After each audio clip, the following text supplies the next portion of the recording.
So we're talking about drilling and filling pest trees. In this case, we've got some Chinese privet and a tree privet, two together. These two are perfect candidates for this drill and fill method. There are situations, however, when I wouldn't use this tactic, and that really comes down to safety or the location and size of the pests. Tree privet is an advisory pest, which means typically it's landowner responsibility to control. Why would I control it? Because unchecked, a tree like this with fruit on it will continue to spread to your neighbours across your property. So if you don't deal with it, you're going to have more and the problem gets bigger. The basic equipment I'll use for drilling and filling pest plants is I'll have my pruning saw to help me get into the base of the tree where I'm going to drill and fill, clearing branches out of the way, giving myself safe entry and exit. Then I've got the drill itself, so just a cordless drill.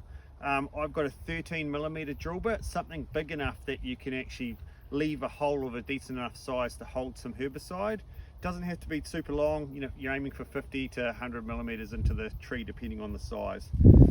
So that, and then I've got a drench pack with a label on it for, I'm using straight glyphosate as my herbicide to poison these trees, and that's a good one. It holds a lot. You may not need as much as that. You could get away with a small syringe or something smaller.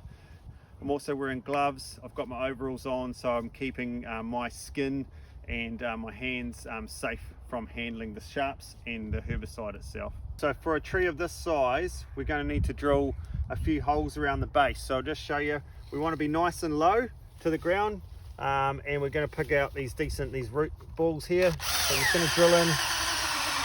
So I've drilled a hole in there about 50mm or so in, and that means I've got enough depth on a downward angle to actually put some of my herbicide into that hole, and so it holds a little bit.